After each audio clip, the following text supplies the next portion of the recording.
Bom dia, boa tarde, boa noite. Meu nome é Luciano Pires e este é o seu cafezinho. Então, um cafezinho especial hoje, mais do que especial, um cafezinho para falar um pouquinho sobre o que vai acontecer no domingo, dia 30 de outubro de 2022, dia de eleição.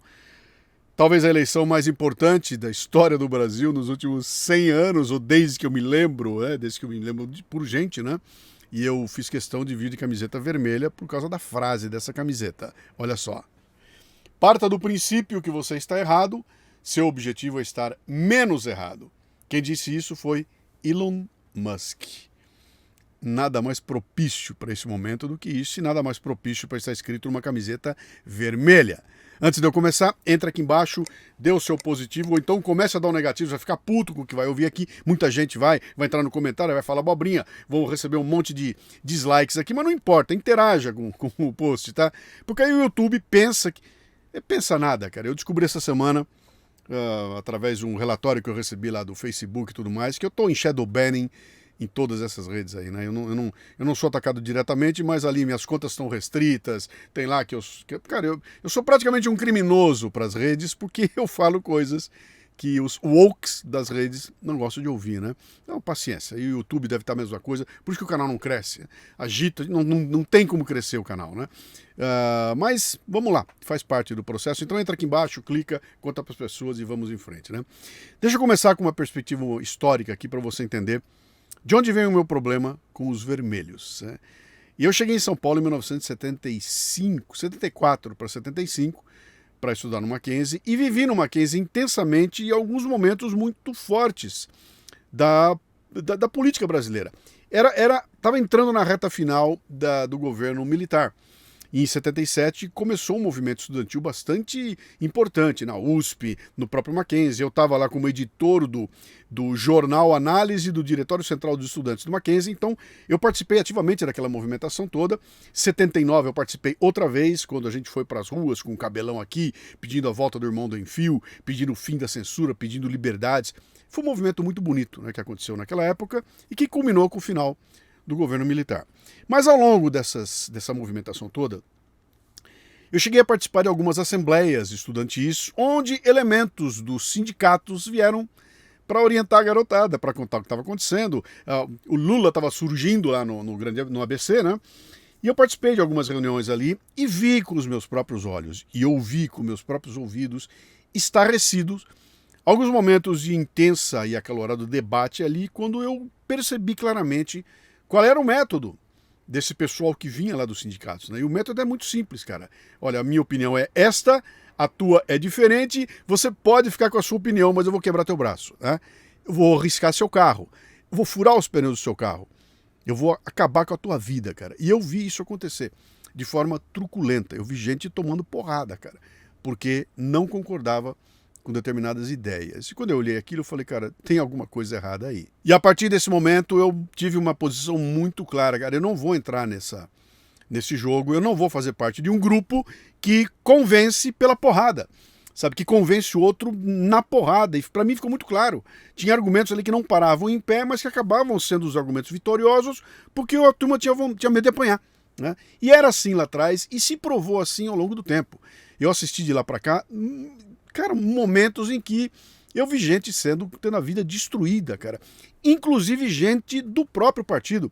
Cara, você deve ter memória curta se você não lembrar o que o PT fez com o Ciro, o que o PT fez com a Marina, como ele ataca, como ele vai pra cima e como ele destrói a vida e a reputação. Cara, é a mesma coisa que eu assisti em 77, cara. Você não concorda comigo? Eu quebro teu braço. Eu destruo a tua vida. E foi isso que eu vi acontecer de forma consistente ao longo de todo o tempo. Eu tenho orgulho de dizer que eu nunca votei no PT, jamais votaria em alguém dessa vertente. Então o meu problema com os vermelhos é muito mais do que uma questão de ideologia, sabe? O que me brecou foi a questão do método. Eu topo discutir com você ideologia e para virar a noite discutindo, desde que a gente consiga discutir com uma certa civilidade. Quando você vem partir para cima de mim, cara, vem botar o dedo na minha cara, vem me ofender, vem me xingar e vem querer me ameaçar, acabou, cara. Não tem ideologia que sustente uma situação como essa. E aí eu criei, então, uma ojeriza, cara. E eu nunca mais eu consegui olhar para qualquer proposta que viesse do lado desses caras sem perceber que, cara, alguma coisa não está bem aí, né? Então, esse é o primeiro ponto, né? E o tempo passou, passaram-se 30, 40 anos e as coisas não mudaram, cara. Eles continuam iguais. É a mesma coisa, dessa vez pelas redes sociais, e continua igual. Então, nós estamos vendo agora aqui, cara. Eles não têm problema nenhum de acusar alguém de canibal, de acusar alguém de pedófilo, de chamar alguém de genocídio, não tem problema nenhum.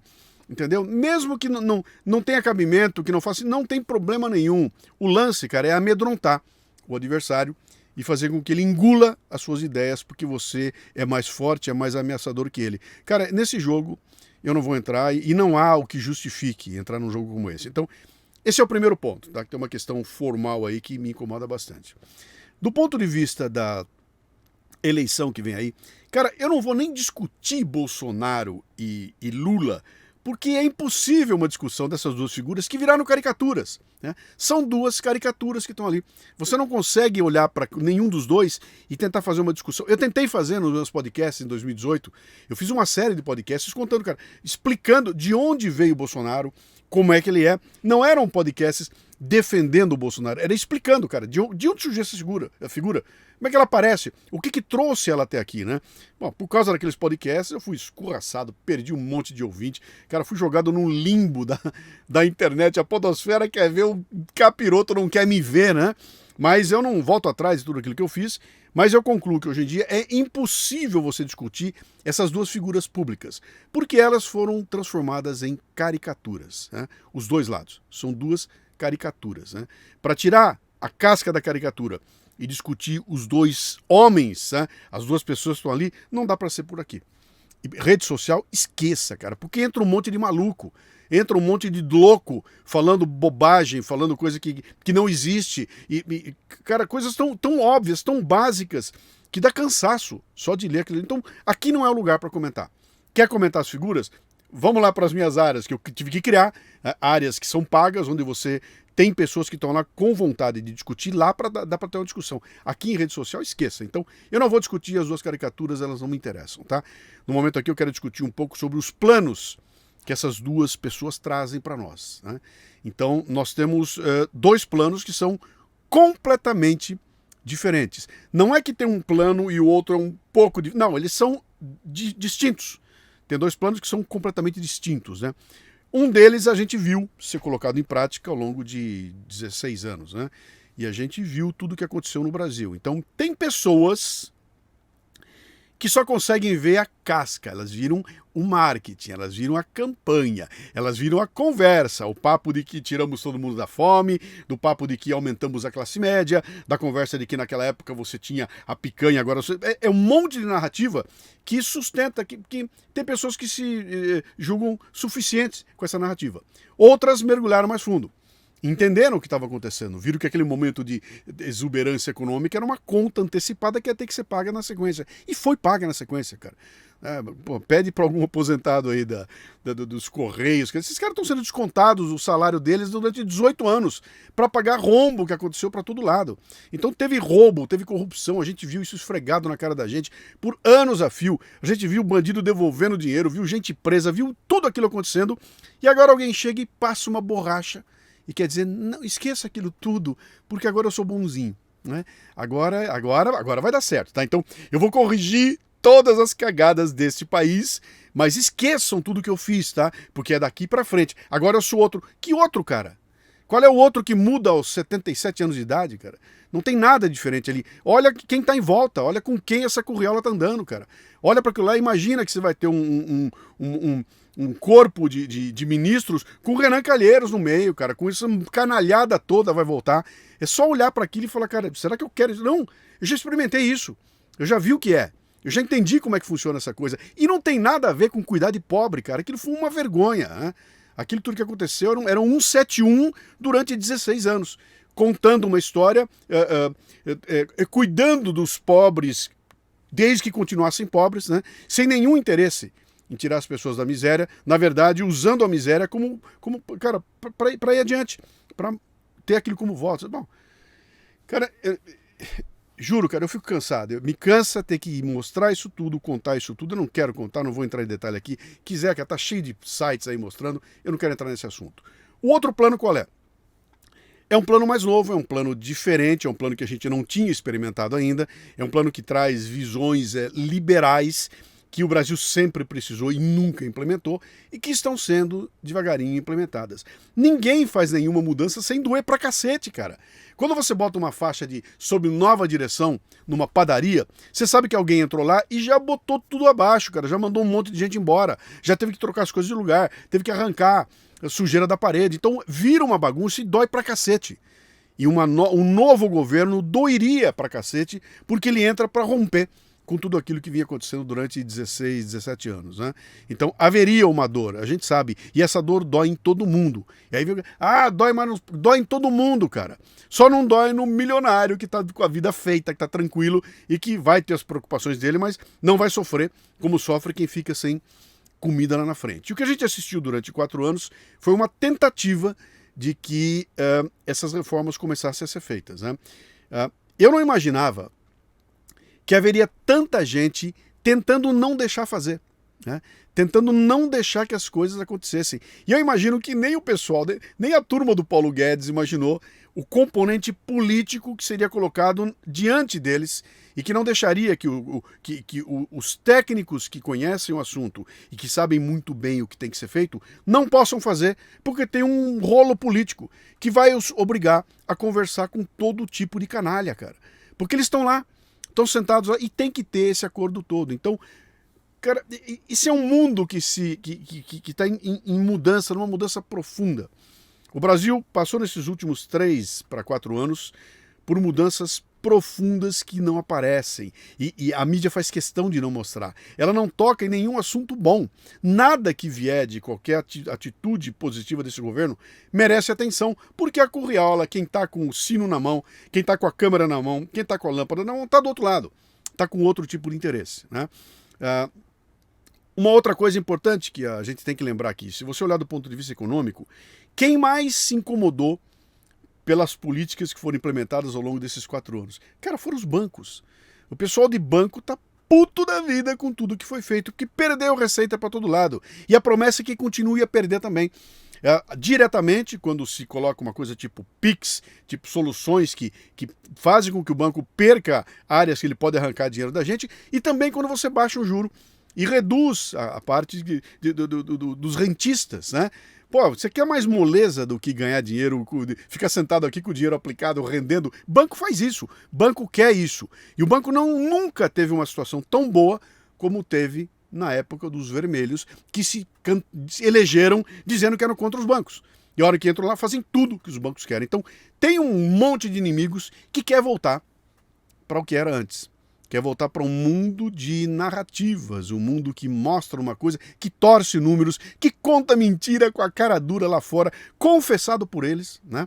Cara, eu não quero essa coisa de volta, eu não quero essa merda de volta. Eu quero mais 4 anos para tentar continuar o que começou aqui, né? Então, para mim, está muito claro. No domingo não há outro caminho. Tem 2 pessoas para serem eleitas, tem 2 planos de governo. Eu vou votar no plano que olha para o Brasil do futuro. Eu não quero voltar para o século XX, cara. Eu não vou voltar no... Cara, eu não quero de volta aquela curriola que já devia ter sido toda expulsa, cara. Tá demorando demais para essa turma toda ser expulsa. Eles estão envelhecendo, mas não envelhecem rápido o suficiente para sair fora, para poder vir uma turma nova e a gente poder ir selecionando devagarinho. Então, para mim, em momento algum, ao longo de toda a campanha, aliás, ao longo de todo o processo, desde 2018, em momento algum passou pela minha cabeça que teria surgido um nome diferente do que o nome do Jair Bolsonaro, né? Não apareceu ninguém, não teve nada. Quem eu pensei que podia ser lá em 2018, que era o Amoedo, virou essa coisa amorfa, cara, ininteligível que tá aí. Mas, para mim, a definição que ficou no final é o seguinte, cara, o Jair Bolsonaro, ele é um quebra-ondas, ele é um quebra-mar. Ele é um quebra-mar, é aquela estrutura que você constrói para que as ondas não venham e não destruam o que está aqui para trás. O quebra-mar é tosco, é feio, cara. ele tem como função segurar a porrada, cara, enquanto as pessoas estão trabalhando e estão se livrando aqui atrás, né? E ele entrou com essa função, e ele, nessa função, cara, não me interessa se o cara fala errado, se fala palavrão, se não se comporta, se tá de sandália havaiana, se tá comendo pão de, como é que é, pão com doce, isso não me interessa, cara. Essas picuinhas todas, não interessa comparar uma picuinha com um rombo gigantesco, entendeu? Esse quebra-mar é o cara que tá segurando a peteca para poder uma turma que está atrás dele fazer as coisas acontecer. Olha para quem ele botou, olha o ministério dele, e se você acha que está tudo errado, cara, então desculpe, você não foi ver os números, você não mergulhou, aliás, você não tem intenção de ver os números, você não tem nem boa vontade de entender o que está acontecendo, muito menos paciência para entender que as mudanças que estão sendo implementadas vão dar fruto pro teu filho, cara. Você não corrige 20 anos de cagada com 3 anos de mudanças, com um mundo de gente puxando o tapete e querendo ir contra. Então, cara, eu juro, cara, eu tô absolutamente cansado, eu tô extenuado, dá pra ver na minha cara, cara, eu tô extenuado, eu tô cansado. Esse ano aqui foi um ano dificílimo em todos os sentidos, e era um ano que eu imaginava que podia, agora, quando passasse a eleição, por sorte, seguida, olha que presente, cara, uma eleição seguida de uma Copa do Mundo. Essa Copa do Mundo seria o momento em que a gente ia se juntar, ia jogar água na fervura, e a gente ia sair da Copa do Mundo todo mundo feliz da vida. Não vai acontecer. Não vai acontecer. Essa vai ser uma Copa do Mundo politizada, totalmente politizada, e a gente vai ver devagarinho destruindo, sabe, a cola que unia a sociedade brasileira, né? Essa cola foi destruída, cara, e se perdeu um monte de coisa. Eu confesso a vocês que me arrasa. Se eu pego o meu caderninho de endereços que eu tenho aqui e vou olhando aqui e vejo, cara, quanta gente eu não quero nem conversa mais, né? Porque se revelaram canalhas. E eu tenho certeza que o cara tá olhando lá, vendo meu nome e falando, eu não quero mais falar porque esse cara é um canalha, né? Cara, como é que nós chegamos nesse ponto? Você acha que eu sou um canalha, cara? Você acha que o meu amigo, que eu não falo mais, ele passou a ser um canalha porque escolheu votar numa dessas duas figuras, cara? Sabe, a gente foi contaminado. Esse tipo de postura de nós contra eles foi plantado lá atrás, e não foi o Bolsonaro que fez isso. O Jair Bolsonaro, ele é resultante de um processo de quebra na sociedade brasileira que foi implementado lá atrás. Isso é uma técnica de divisão da sociedade, que não vem da turma da direita, que não vem dos liberais, que não, muito menos dos conservadores. Essa é uma técnica que vem lá de trás, daqueles vermelhinhos que naquela assembleia entraram e disseram, eu vou quebrar teu braço, cara. E começaram a dividir as coisas, né? Esses são do mal, aqueles são do bem, esses daqui não interessam, aqueles sim. E assim foi, e a sociedade comprou essa conversa. Então a gente que devia ter lutado, cara, estupidamente, para não deixarem nos dividir, a gente foi dividido ao longo dos últimos anos e chegou nisso que nós estamos vendo hoje aqui, né? Chegamos às vésperas de uma eleição, não reconhecendo o nosso vizinho, né? Ouvindo histórias cabeludíssimas de gente que se recusa a trabalhar um para outro, se recusa a cumprimentar um ao outro por causa de um voto em alguém, né? Por causa de alguma figura, por causa de caricaturas que foram pacientemente construídas, e a gente olha e vota e não tem para quem correr. Sabe, não existe uma figura, você não tem mais ninguém, cara, não tem mais ninguém que você olha, cara, por favor, chama uma figura. Há uns anos atrás, no meio de uma bagunça dessa, entrava na sala um Mário Covas, batia o pau na mesa e resolvia a situação, sabe, entrava um Ulisses Guimarães, entrava um Tancredo Neves, o pessoal, opa, respeito. Qual é o respeito, cara? Não tem mais figura nenhuma para ter respeito. Culminou agora com esse STF que nós temos aí, que é tudo menos, impõe tudo menos respeito, né? Então, como é que nós deixamos a sociedade brasileira chegar nesse ponto, né? Então, cara, esse cafezinho aqui é um cafezinho meio de desabafo, cara. Eu tô com o saco cheio do que aconteceu esse ano. Eu tô com o saco cheio de gente ignorante. Eu tô com o saco cheio de ouvir conversa mole, narrativa, de começar a leitura de um texto e largar o texto imediatamente quando começar a ver as pessoas usando nomes, palavras, impunemente, cara, conceitos que não tem a menor ideia do que se trata, falando de fascismo, de nazismo, sem ter ideia do que é isso, cara.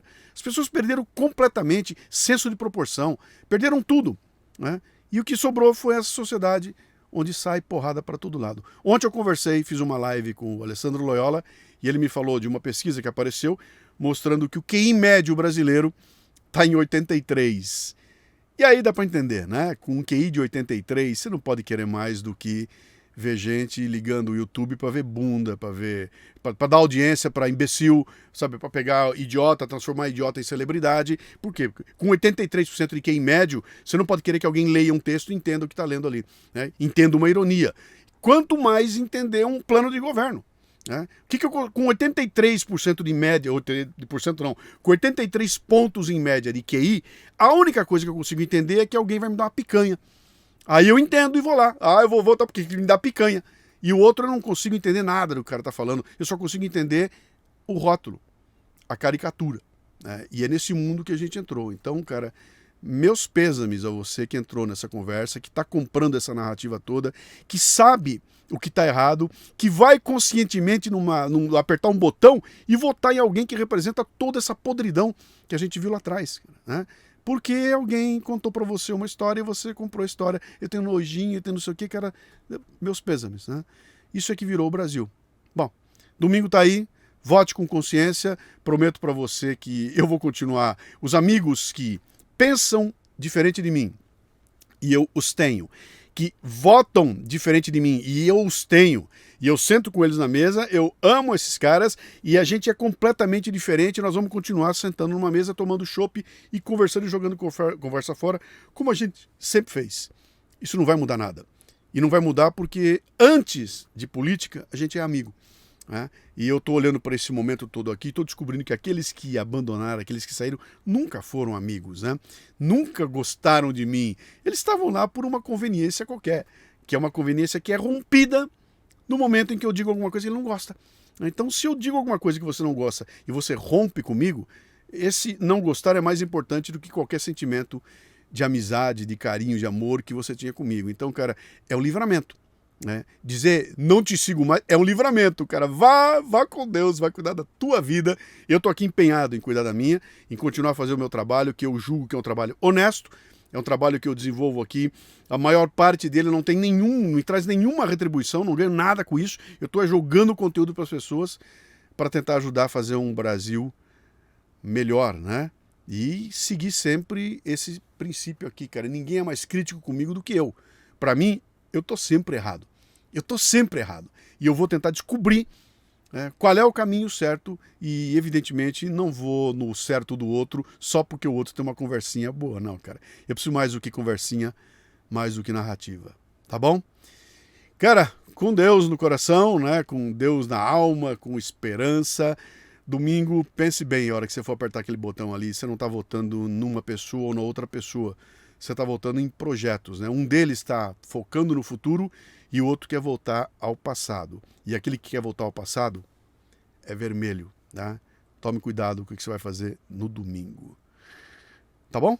Era isso aí. Foi maior do que eu esperava. Eu ia falar aqui do meu livro, tá aqui, ó. Verdades e Mentiras, acabou de ser lançado, um livro que fala da mídia, que cumpriu um papel fundamental nessa putaria que o Brasil virou. Grande culpa é a mídia. É a forma como gente irresponsável não quis nem saber na hora de embalar a mentira, contar a mentira, justificar a mentira, entendeu? Aparecer com o microfone na mão e não ter a menor responsabilidade com aquilo que estava falando, com quem estava defendendo. Como nós estamos vendo hoje. Os negros defendendo bandido, defendendo censura contra colegas, cara. Jornalista torcendo para que órgãos de imprensa sejam fechados. Isso é o fim do mundo. Isso é o fim do mundo. Isso é o QI de 83 pontos, né? Espero que você não faça parte disso aí. verdadesmentiras.com.br vai te ensinar como fazer para não ter a cabeça feita por essa mídia aí. Bom voto.